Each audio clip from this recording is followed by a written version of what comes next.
Hello, and welcome to Baltic Ways, a podcast bringing you interviews and insights from the world of Baltic studies. I'm your host, Indra Ekmanis. Aro Velmet is an associate professor of history at the University of Southern California, where he is a historian of modern Europe, colonialism, science, technology, and medicine with an overarching interest in gender studies. Today, in our conversation, we speak about recent changes to LGBTQ+ issues in Estonia and the broader region, and the path that has led to where we are today. Stay tuned.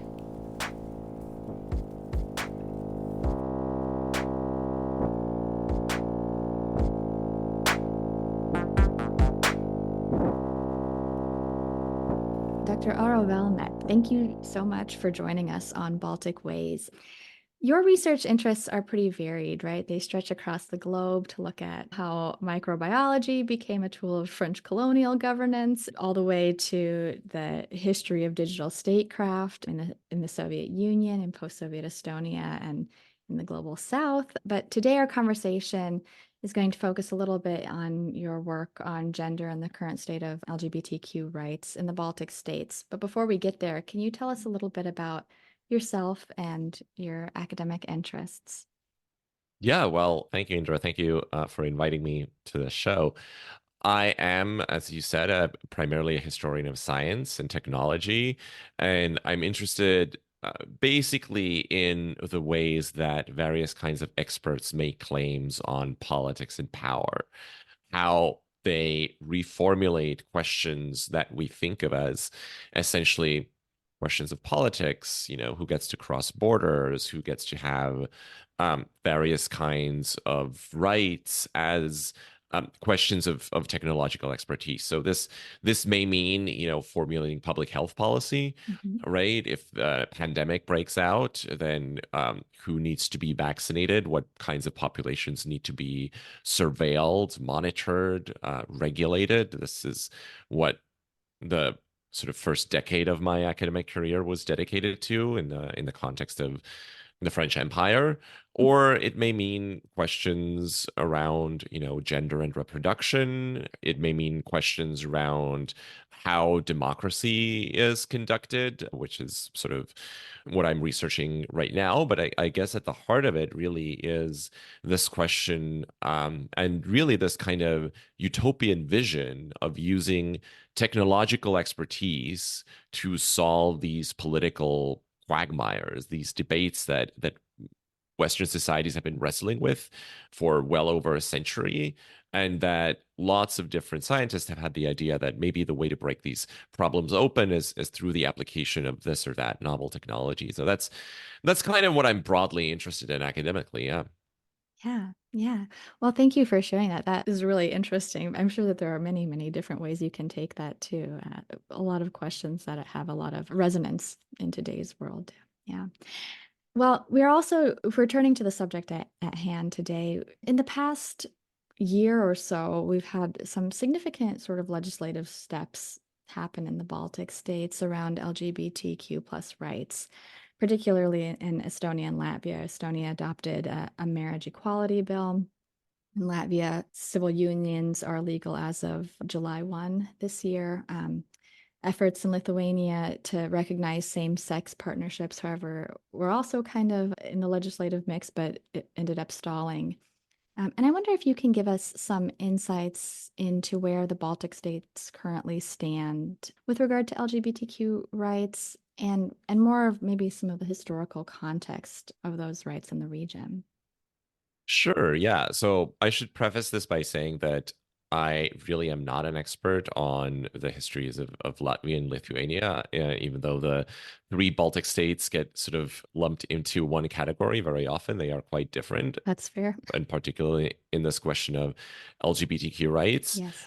To start off, I think the one bit of historical context that is really important is just how rapid and dramatic the shift in public attitudes and the legal situation towards LGBTQ people has been. All over the Baltics, but I can speak for Estonia specifically, and just to give you some idea of that, in 2020 2012, this is a couple of years before same-sex civil unions were legalized, popular support for marriage equality in Estonia stood at roughly about a third Mhm. of the population. So it was a sort of minority position by some distance. And we've now, over the course of basically 12 years, come to a point where not just marriage equality is now legal, has been legal for just about a year. Yeah. Um, and it also enjoys growing popular support. It has now majority support and had majority support in 2023 when it was legalized in parliament. So the shift really has been quite dramatic. So that's kind of one thing to keep in mind. Mhm. And I sort of remember when I first started getting involved with this question in 2010, 2011, it really was the kind of topic that no mainstream publication, no mainstream politician wanted to touch with a 10-foot pole. Right. We tried to poll legislators at the time on their opinion about same sex marriage or same sex civil partnerships. And the vast majority of legislators declined to answer the question. Like they just didn't want themselves to be associated with this. So the situation is now quite dramatically different. The other thing that I already alluded to is that the situation is quite different in different Baltic countries. So while Estonia now has broad majority support to same-sex marriage, overwhelming support, over 70% support to same-sex civil partnerships, and just the kind of broad question of do you think homosexuality is acceptable? These numbers are quite different in the different Baltic states. Mhm. So the kind of contrast to this is Lithuania, where a recent survey showed that only barely a quarter of the population supports same-sex marriage. So dramatically different context. And to a degree, these are contexts that are explained by history, culture, and politics, right? So Lithuania is a strongly Catholic country, and the kind of Catholic discourse that is a global discourse. That is particularly prominent in Poland, but also in other Catholic countries such as France. That really sees homosexuality as a sin and same-sex marriage as an affront to church doctrine is really something that dominates in Lithuania. I think the situation in Latvia is a bit more complicated, and you probably can tell me more about this than I can tell you. But it seems to me that a lot of that discourse has to do with sort of Russian-oriented political Mhm. parties and the discourse that is connected to sort of Kremlin's official position on gay rights and the preservation of so-called traditional marriage. Um, so yeah, so there's lots of context here that makes these three countries in some ways quite different, but I think they are also similar in that the broad sort of direction of travel over the past 2 decades has been towards the increasing acceptance of the LGBTQ community and increasing moves towards legislation that protects the rights of gay and queer people around the three Baltics. Yeah, thank you for sharing that background. I'm no expert on the situation in Latvia, but it's quite interesting. Edgar Sienkiewicz, the president now, is like the first gay head of state in Europe. So at the same time, you're right that the discourse is quite difficult, and legislatures have taken quite a long time to implement some rulings from the Supreme Court, which has urged them to take steps towards approving civil unions and same-sex partnerships for a while. So, yeah, it's quite a mixed bag. You mentioned the situation in Lithuania and the kind of deep ties to Catholicism and faith, and that's something that I think often is thought of when we think of sort of resistance to LGBT rights. But you also wrote an article in 2019 called Sovereignty After Gender Trouble, where you look at more specifically Estonia, which is not really a particularly religious society in the same sort of way. And you look at how the opposition to LGBT rights drew arguments kind of more broadly, linking them to demography, state sovereignty, language, resistance to that kind of supranational authority. In this case, it was the European Union. And certainly demography and language in the Baltic states are are quite sort of existential hot topics. So I would love it if you could tell us a little bit more about that research. I found that article really interesting. Yeah, I think the research was basically spurred by this question of why is this attack on what certain conservative groups call gender ideology, and we can characterize this as a sort of broadly homophobic sentiment. Why is this so popular? Not just in Estonia, but in a variety of different places where it seems that just saying that this is a basically a movement that's grounded in religious sentiment doesn't really quite explain its broad popularity among many different social groups. Yeah. And it is true also in the Estonian case that a lot of the leading activists of the so-called anti-gender movement come from religious backgrounds. So in the case of Estonia, they are fundamentalist Mhm. Catholics. And this is particularly puzzling because Catholicism in Estonia is a very sort of small religion. There are very few people who are Catholics. The Estonia in general is one of the least religious countries in the world. Mhm. And yet at the same time, this movement gained a lot of traction in the 2010s during this debate over same-sex civil unions.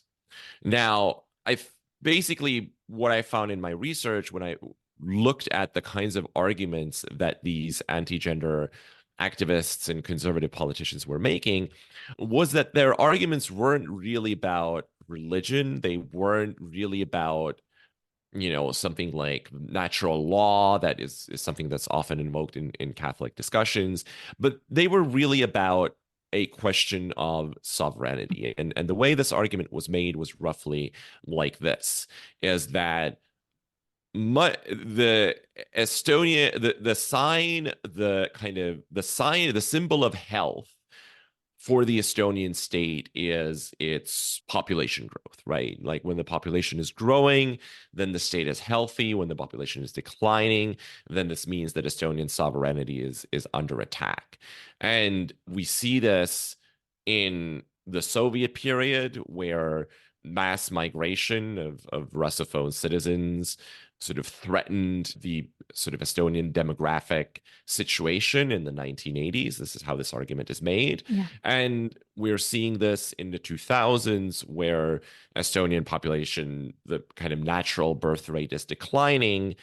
And what this must mean is that Estonian sovereignty is under threat by this different supranational organization, the European Union. And the links that these groups draw between the European Union and the Soviet Union are in some cases very direct. There are cartoons where you have a kind of fat cat Estonian politician bowing towards Moscow in 1988 and then towards Brussels in 2014. Mhm. And the problem with these kinds of supranational organizations is that they are out of touch with the will of the people. They're out of touch with what people consider to be a healthy way of living. And this is expressed through these programs like, supporting LGBT rights. So really, and I think that this tells us quite a bit about what draws the sort of broader population to this kind of rhetoric. It's not really, a Christian rhetoric, which is quite downplayed about sinfulness and natural law and righteous living and things like that. It's really a language about giving away power Mhm.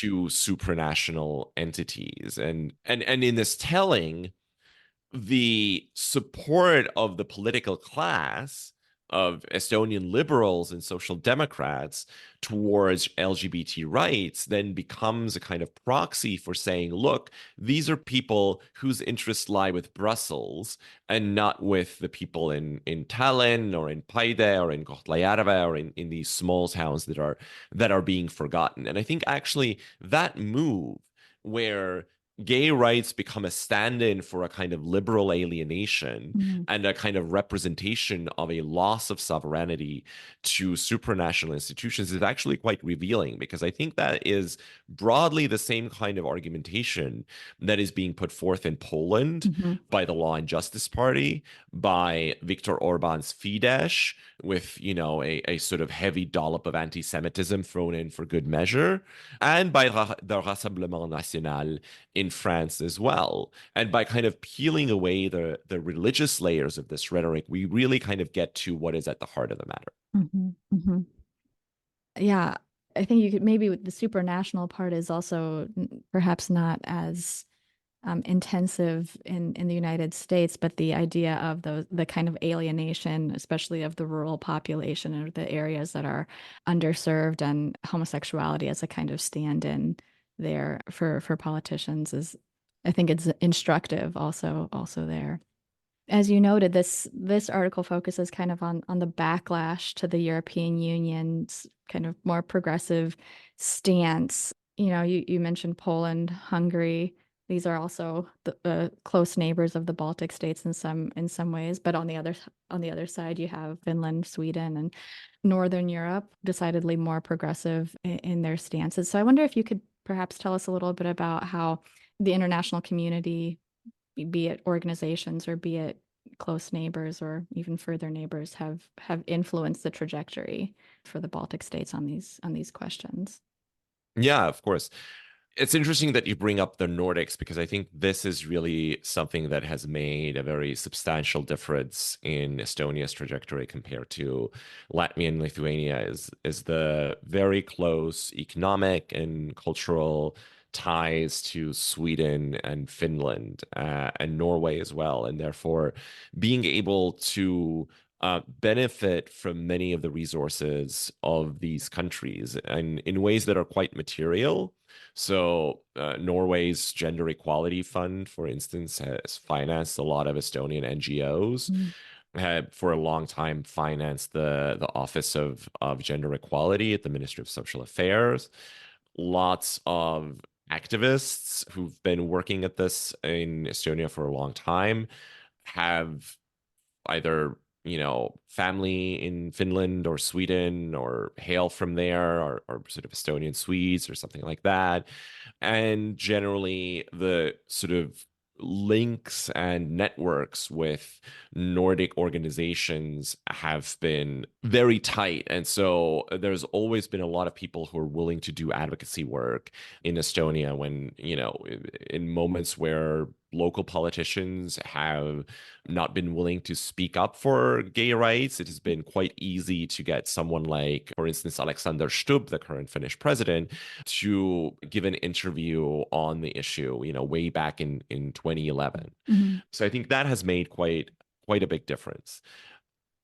I mean, this in some ways also opens up the local community to the criticism that they're sort of astroturfing, right? That these organizations are sort of EU funded organizations that again are somehow alienated from the rest of the population. I just want to make very, very clear that this is a very misleading argument, Mhm. because it hasn't been for a lack of wanting or a lack of initiative that these organizations have, evolved over the time that they have. It's been primarily due to a lack of funding. It's been due to the fact that there simply haven't been funding sources for people to build these organizations within Estonia. So they've gone to supranational organizations like the EU, like the Soros Foundation, or various Nordic sources of funding to do it.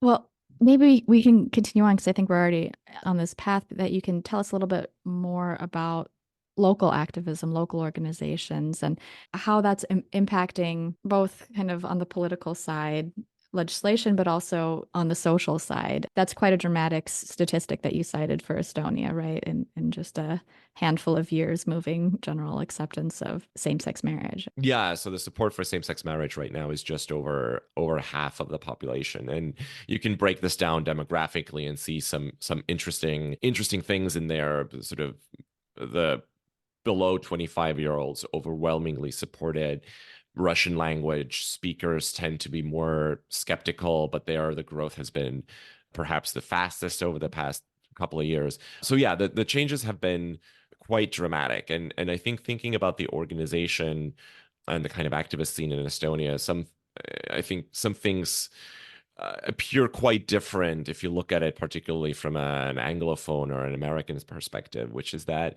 by and large, organizations in Estonia tend to be more oriented towards either internal community building or kind of professional policy work, really sort of working together with the Ministry of Social Affairs, with legislators in the parties who are broadly favorable to LGBT rights, with various ministries and state organizations, rather than sort of having a kind of strong on the streets presence, Hmm. right? This kind of putting bodies on the streets and really pushing in that form hasn't been a particularly big part of the political activism, and certainly not in Estonia. I know less about Latvia and Lithuania. And in some sense, this has been, I think, both a positive and a negative aspect. Certainly, we've seen how quickly and well conservative organizations have organized and precisely around sort of big public meetings and building a kind of mass base of support for their agenda. And this has certainly made the fights in 2014 and to a lesser extent last year quite complicated. The other thing I think that's worth mentioning, and that some researchers like Paulina Lukinmaa have pointed out, is that the LGBTQ community and the organizations in particular tend to be quite divided along ethnic lines, right? Mm. That there are many different communities for a long time didn't really talk to one another and have had very different experiences in Estonia, something that has been sort of compounded by the arrival of folks who are fleeing persecution in Russia, Hmm. and also Ukrainian LGBTQ people who have arrived in Estonia with the ongoing war in the past 2 years. So thinking about how to bring these communities together, I think has been generally one of the challenging aspects. Again, I'm relying here on research that I've read more than sort of direct experience. Yeah. Yeah, yeah, that is interesting to see how those cleavages also carry over into this type of work and activism. I wonder what do you see as the future for LGBT rights in the Baltic states? Do you see this growing convergence, this very rapid kind of shift that you've already pointed to continuing and convergence with Northern Europe maybe on the horizon? Is it tangible? Yeah, I mean, I think it depends a lot on political contingency. Mhm. I mean, I think one thing to keep in mind is that, for instance, the both the same-sex civil partnership law that was passed in Estonia in 2014 and the marriage equality law that was passed in 2023, these were not foregone conclusions. Mhm. These were sort of narrow votes, products of a lot of lobbying, and that could have gone in a different direction had a few things here and there been different. So they were really kind of utilizing the opportunity handed in a moment. And I think we need to keep this in Yeah. mind, right? And I think the Baltics are broadly in a similar situation all around, where small shifts in the political makeup of the country can dramatically change the situation on rights.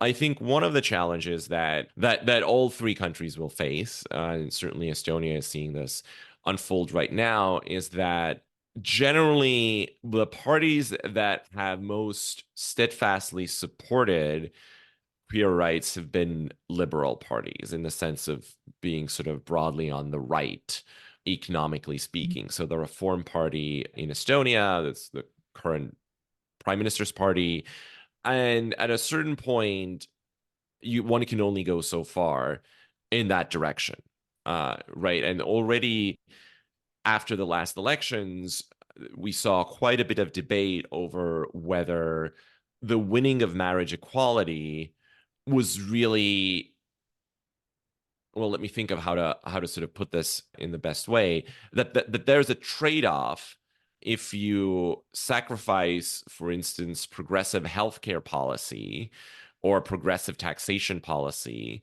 for something like marriage equality, Mm. because, of course, queer people also need healthcare. In fact, they are more likely to require healthcare. They are more likely to be vulnerable to social dislocation. They are more likely to need government services. They are more likely to experience workplace discrimination. So they also need stronger labor protections. Mhm. So, this question of how much do you want to hitch your ride to the liberal bandwagon is one that I think is going to become increasingly acute now that these basic questions of civil rights have been more or less settled. Like, I don't think these are going to be turned back. But now we're starting to see that actually the experience of middle class queer people in Tallinn can be quite different from, poor queer people in the countryside. We're starting to think more about what is the difference between the experience of queer people who speak Estonian versus those who speak Russian. And I think figuring this out is going to be quite the challenge because there is not nearly such a consensus on issues of social policy than there is emerging on this sort of broader question of civil rights. Yeah, that's a really good point to make. Thank you for highlighting it. Well, we're nearing the end of our time, but I want to ask you to tell us a little bit about what you are currently working on and if you have any recommended reading for listeners. Sure. Yeah. No, this is the answer to the first question is going to take us quite far from this conversation since I gender and gender studies are a part of all of my research. It's a fundamental part of the human condition. So anything one studies, I think, should have a gender component to it, but Yeah. it's not the primary topic of my research right now. I'm interested in the history of information processing and governance and this idea of solving politics through computers. I'm following the story from the 1960s and the foundation of various institutes of cybernetics in places like Tallinn, Kiev, Vilnius, and elsewhere, to the story of the Estonian digital state that emerged in the 1990s and is still kind of the main branding exercise. Estonia. Yeah, Estonia, exactly, the digital republic. And, it's still asking questions about the relationship of expertise to power, the way people imagine political communities, and the way people imagine bodies. Mm. So it carries many of the themes of the stuff that I've researched before, but taking it a little bit closer to the Baltic states. Yeah. And then as for reading recommendations, I really would love for people to engage with the work of Irina Roldugina, who is, I think, currently at the University of Pittsburgh. She's a fantastic scholar of Soviet social queer history, really a kind of queer history written from the bottom up. Mm. And it's really phenomenal reading. She's found archives that are just astounding in what they reveal, but also in how difficult it is to really discover queer voices in the archive, which have tended to marginalize them throughout the 20th century. Folks who read Estonian, I really would like to recommend the collected volume titled Kalevi alt välja, which is edited by my friend and colleague Uku Lember and Rebecca Põldsam and Andreas Kalkun, which chronicles, again, sort of bottom up queer histories in Estonia from the 19th century to the present. And I think it'd be a very nice companion to this exhibit on queer Balto-German art that's right now running at the National Art Museum in Tallinn. So also really, really interesting stuff, again, uncovering a part of Baltic queer history that I had no idea about personally. So and it's great art to boot. So yeah, lots of good stuff out there. Yeah, those are excellent recommendations. We'll be sure to link them also in the bottom of our podcast notes. And, I want to thank you so much for taking the time to speak with us, for sharing your perspective. your vast array of research topics and for honing in on this subject with us this time. But perhaps we'll have to speak again on some of your other work. So I just want to thank you. Thank you so much. Yeah, would be happy to talk more. Yeah, thank you for inviting me.